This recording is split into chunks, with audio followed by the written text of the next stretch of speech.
Il demande l'instauration d'un revenu universel.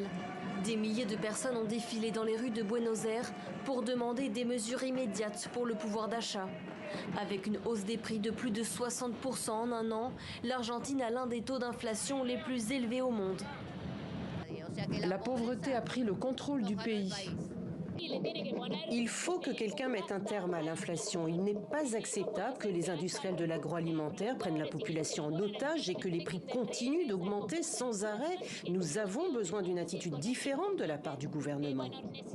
Dans le pays de 45 millions d'habitants, la pauvreté touche 37% de la population. Une crise économique et sociale aggravée par la discipline budgétaire imposée par le Fonds monétaire international. Ce jeudi, après des mois de manifestations, le président tente une restructuration de son gouvernement. Le président Alberto Fernandez a décidé de réorganiser les départements économiques de son cabinet.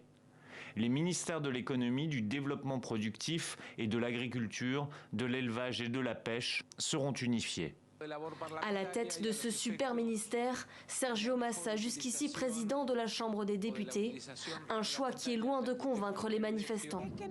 Ils voudraient nous faire croire que s'ils mettent Sergio Massa, tout change. Non, Massa est l'ami de tous les groupes d'entreprises et ils veulent des bénéfices absolus, plus que ce qu'ils gagnent, ce qui est déjà fou. Selon la Banque centrale d'Argentine, l'inflation pourrait encore grimper pour atteindre 76% à la fin de l'année.